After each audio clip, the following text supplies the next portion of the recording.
Madam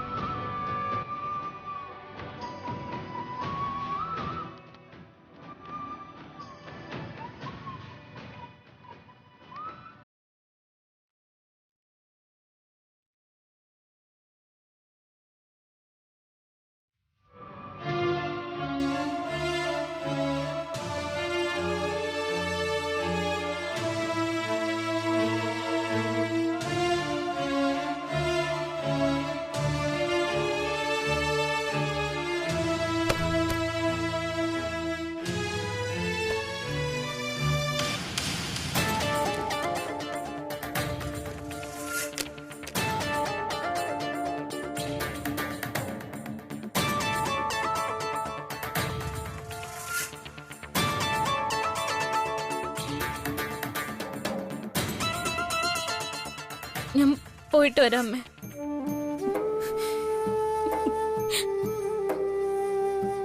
വീണ്ടും അമ്മയെന്നുള്ള മോളുടെ ഈ വിളി കേൾക്കാൻ ഞാൻ എത്ര നാൾ കാത്തിരിക്കണം?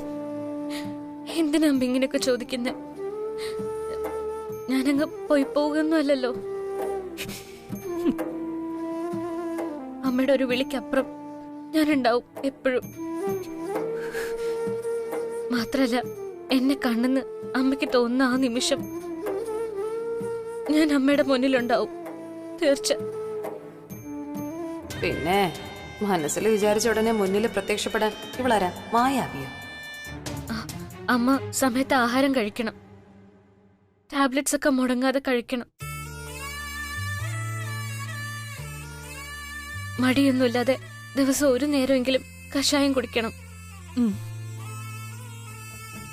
അമ്മ വേറൊന്നും ചിന്തിച്ച് വിഷമിക്കരുത്. ആ ബെസ്റ്റ്. ഇതാരോടായി പറയുന്നേ? വേറെ ആലോചനയൊന്നും ഇല്ലാതെ സമയത്തിന് ടാബ്ലറ്റ്സ് ഒക്കെ കഴിക്കേണ്ടത് മദർ-ഇൻ-ലോ അല്ല, ശ്രീലക്ഷ്മിയാ.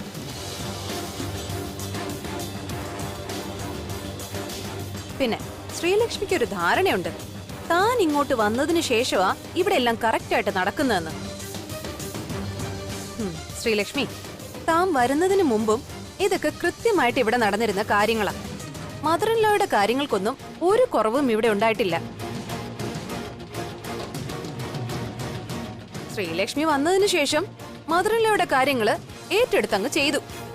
ഇവിടെ ആരും നിർബന്ധിച്ചിട്ടൊന്നുമില്ലല്ലോ. ഇനി ശ്രീലക്ഷ്മി പോയാലും അതൊക്കെ അതിന്റെ മുറയ്ക്ക് അങ്ങ് നടന്നോളും.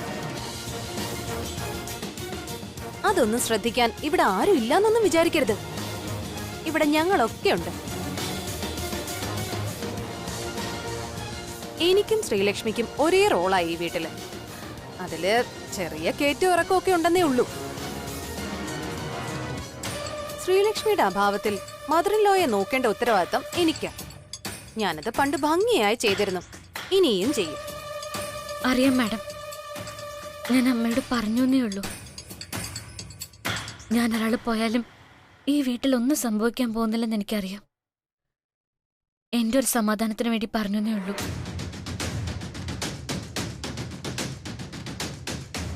ഞാൻ വേഗം തിരികെ വരാൻ നോക്കാം.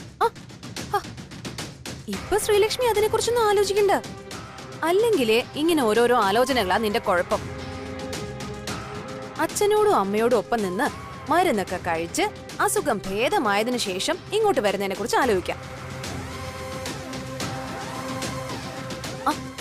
ആവശ്യത്തിനുള്ള തുണിയൊക്കെ എടുത്തിട്ടുണ്ടല്ലോ അല്ലേ? ഞാൻ നോക്കിട്ടെ, ശ്രീലക്ഷ്മി അവിടെ നിൽക്കുന്നതാ നല്ലത്. അവിടെ ഏത് മുറിയിലും ശ്രീലക്ഷ്മിക്ക് കേറാലോ. പിന്നെ വണ്ടികളൊന്നും ഇല്ലാത്തതുകൊണ്ട് രാത്രി കറങ്ങാൻ പോണെന്നുള്ള ടെൻഡൻസി ഉണ്ടാവില്ല. അസുഖം മാറാൻ നല്ല സാഹചര്യം അവിടെ തന്നെയാ. അതിനവൾക്ക് നീ പറയുന്നത് പോലുള്ള അസുഖങ്ങളൊന്നുമില്ല. സുദർശനെയും സരോജത്തെയും പിരിഞ്ഞിരിക്കുന്നതുകൊണ്ടുള്ള പ്രശ്നമേ ഉള്ളൂ. കുറച്ചു ദിവസം അവരോടൊപ്പം നിൽക്കുമ്പോ എല്ലാം ശരിയായിക്കൊള്ളും.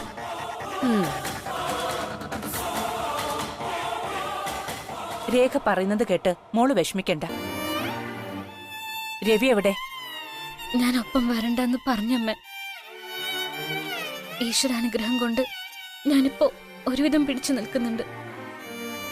ഈ ഒരു അവസ്ഥ എനിക്ക് കൈമോശം വന്നാൽ ചിലപ്പോ എന്നെ നിയന്ത്രിക്കാൻ എനിക്ക് പറ്റിയെന്ന് വരില്ല. മോൾ ഒന്നുകൂടി ആലോചിക്ക. ഇപ്പൊ അങ്ങോട്ട് പോണോന്ന്. പോകുന്നില്ല എന്നാണ് നിന്റെ തീരുമാനമെങ്കിൽ നിന്നെ ഇവിടുന്ന് ആരും പറഞ്ഞു വിടില്ല. പോണം അമ്മേ. ഞാൻ ഇങ്ങോട്ട് കയറി വന്നപ്പോഴുള്ള എന്റെ ജീവിതം എനിക്ക് എവിടെയോ നഷ്ടപ്പെട്ടിട്ടുണ്ട്. സ്വപ്നങ്ങൾ ബാക്കിയുണ്ട് ഇനിയും. ഞാൻ ഇനി ഇവിടെ നിന്നാ നിങ്ങൾക്കെല്ലാവർക്കും അതൊരു ബുദ്ധിമുട്ടാവും. അതെനിക്കിഷ്ടമല്ല. ഒരു കണക്കിന് ആലോചിക്കുമ്പോ അത് തന്നെയാ മോളെ നല്ലത്. ഏതൊരു മനുഷ്യനും അത്യാവശ്യം വേണ്ടത് മനസ്സമാധാനമാ. അതൊരിക്കലും നിനക്കിവിടുന്ന് കിട്ടില്ല എന്ന് എനിക്കറിയാം. അവിടെയാകുമ്പോ കുത്തുവാക്കുകളും പരിഹാസവും ഒന്നുമില്ലാതെ മോൾക്ക് സുഖമായി ജീവിക്കാം.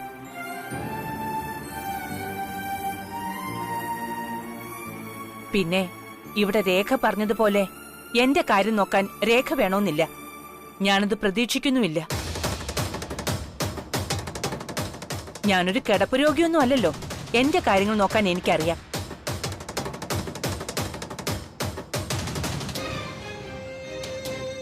രഘു സാർ മാത്രം ഒന്നും പറഞ്ഞില്ലല്ലോ ഇതുവരെ. ഞാൻ പോയിട്ട് വരാം രഘു സാർ. കുറച്ചു നാളാണെങ്കിലും ഒരു ഏട്ടത്തിയമ്മയുടെ സ്ഥാനം തന്നതിനും സ്നേഹിച്ചതിനും ഒരുപാട് നന്ദിയുണ്ട്.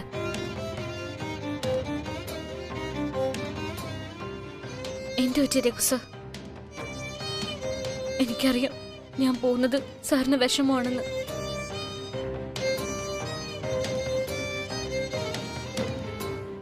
എന്നാ ഞാൻ ഇറങ്ങട്ടെ രഘു? പോയിട്ട് വാ നന്ദിനിയമ്മേ.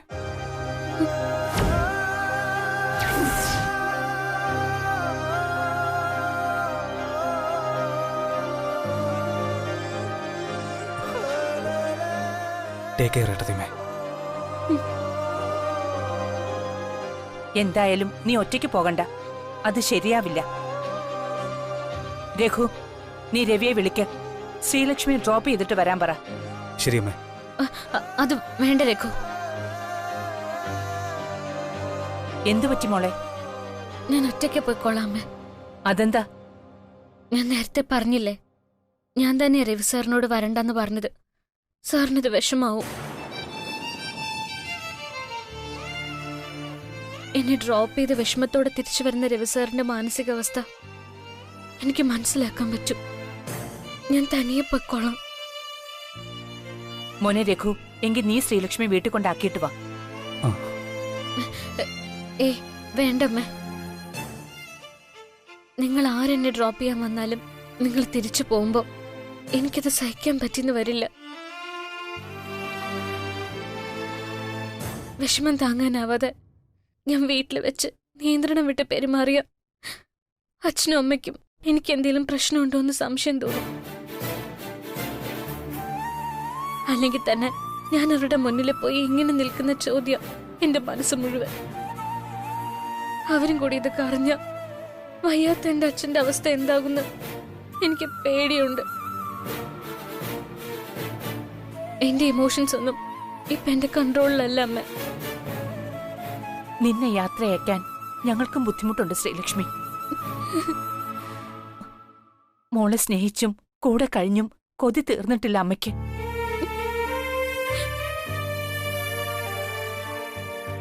എല്ലാം ചിലപ്പോ നല്ലതിനാവും. ആവണം. ആ പിന്നെ മോള് പറഞ്ഞത് ശരിയാ. മോള് തനിയെ പോയാ മതി. പക്ഷേ അമ്മയ്ക്ക് ഒന്നേ പറയാനുള്ളൂ. മോളുടെ മനസ്സിലുണ്ടായ പ്രശ്നങ്ങളെല്ലാം മറന്ന് സന്തോഷത്തോടെ വേണം സുദർശന്റെയും സരോജത്തിന്റെ അടുത്ത് ചെല്ലാൻ.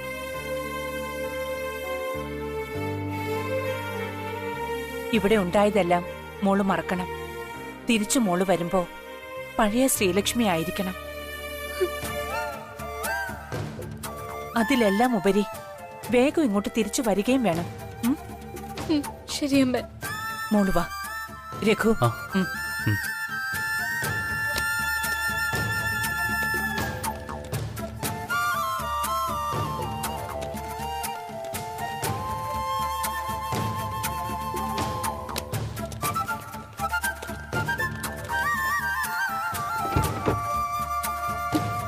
പോയിട്ട് വരാം അമ്മേ.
മാറിയില്ലെങ്കിൽ ഈ സാറിന്റെ ഒരു കാര്യം എന്താ തനിക്ക് ഇത്ര ധൃതി? തനിങ്ങ വന്നേ. വാ, ഇരിക്ക്. ആ, എന്നിട്ട് പറയ്, എങ്ങനെയുണ്ട് നമ്മുടെ വീടും റൂമും ഒക്കെ? എനിക്ക് ഇഷ്ടപ്പെട്ടോ? പിന്നെ ഇഷ്ടപ്പെടാതെ? എങ്കിൽ പറയ്, ഈ വീട്ടില് ഏറ്റവും ഇഷ്ടപ്പെട്ടത് എന്താ തനിക്ക്?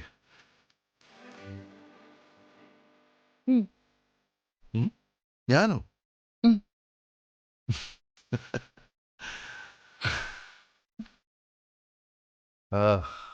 ഇവിടെ നമുക്ക് സമാധാനമായിട്ട് ജീവിക്കണം. അതിനല്ലേ നന്ദിനി വിലാസത്തിൽ നമ്മൾ ഇങ്ങോട്ട് മാറിയത്. അതുകൊണ്ട് മാത്രമാണ്. പിന്നല്ലാതെ. വീട് മാറിയതിന് പിന്നിൽ സാറിന്റെ ശത്രുക്കളുടെ കൂട്ടത്തിൽ ഞാനും ഇല്ലേ? ഏയ്, അങ്ങനൊന്നുമില്ലല്ലോ. പിന്നെ തനിക്കൊരു ചേഞ്ച് ആയിക്കോട്ടെ എന്ന് കരുതി. എന്റെ ഓരോ തെറ്റുകൾ കാരണം എത്ര പേരാണല്ലേ സർ എനിക്ക് വേണ്ടി ബുദ്ധിമുട്ടുന്നത്. ഹലോ മാഡം, നല്ല മൂഡിലിരുന്നിട്ട് ഓരോന്ന് പറഞ്ഞ മൂഡ് കളയല്ലേ. ആ, പുതിയ വീട്, പുതിയ റൂം, പഴയ രവി, പഴയ ശ്രീലക്ഷ്മി. കാമുകിയിൽ നിന്നും ഭാര്യയാകുമ്പോഴും കാമുകയിൽ നിന്നും ഭർത്താവാകുമ്പോഴും എല്ലാവർക്കും മാറ്റങ്ങളുണ്ടാവും. എന്നാ ഞാൻ മാറാൻ പോകുന്നില്ല. താനും മാറണ്ട. സാർ ഓക്കെ ആണെങ്കിൽ ഞാൻ ഡബിൾ ഓക്കെ.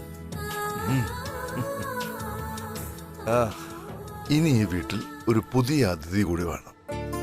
അതാരാ? ആരാണെന്നൊന്നും എനിക്കറിയില്ല.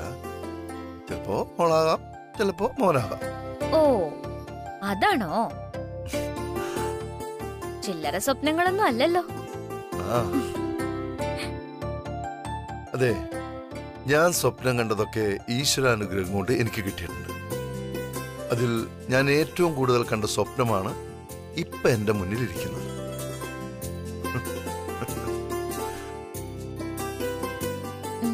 ഇപ്പോ എനിക്ക് തോന്നിയൊരാഗ്രഹം ഞാൻ പറയട്ടെ, ആ, സാധിച്ചോ? അതെന്ത് ചോദ്യമുള്ളൂ?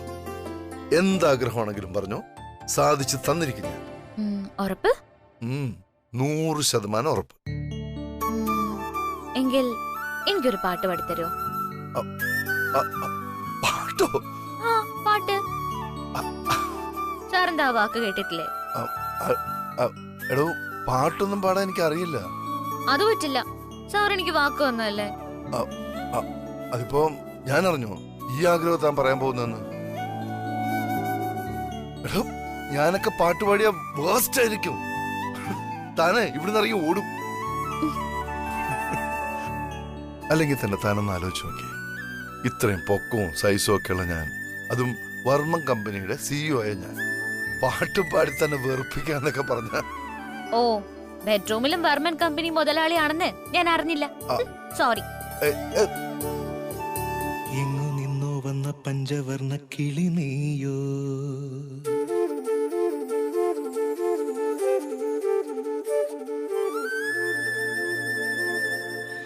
എന്നും എന്റെ എന്നു ചൊല്ലുവാനോ ഇഷ്ടമേറെ, നീ എൻ മുളം തണ്ടിൽ ചുംബിച്ചിരുന്നു പണ്ടേ, മൗനസ്വരമായി ജന്മങ്ങളിൽ മോഹം കൈനീട്ടുന്നു വീണ്ടും. തങ്കക്കിനാവിലൊന്നിച്ചിരുന്നു കണ്ണിൽ തിരി തെളിക്കാനായി, നെഞ്ചോരം നാളം തേടിയോ, എങ്ങു നിന്ന് വന്ന പഞ്ചവർണ്ണ കിളി നീയോ, എന്നും എന്റെ എന്ന് ചൊല്ലുവാനോ ഇഷ്ടമേറെ, നീ എൻ മുളം തണ്ടിൽ ചുംബിച്ചിരുന്നു പണ്ടേ, മൗനസ്വരമായി ജന്മങ്ങളിൽ മോഹം കൈനീട്ടുന്നു വീണ്ടും. തങ്കക്കിനാവിലൊന്നിച്ചിരുന്ന കണ്ണിൽ തിരി തെളിക്കാനായി, നെഞ്ചോരം നാളം തേടിയോ,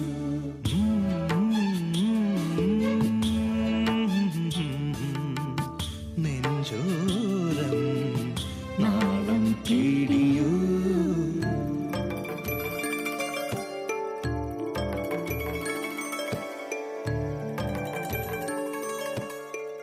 എന്നെ എന്തെങ്കിലും എപ്പോഴെങ്കിലും സാർ ഉപേക്ഷിക്കോ? എന്തെങ്കിലും കാര്യത്തിന്? ആ ചോദ്യത്തിന് പ്രസക്തിയില്ല ശ്രീലക്ഷ്മി. സത്യം?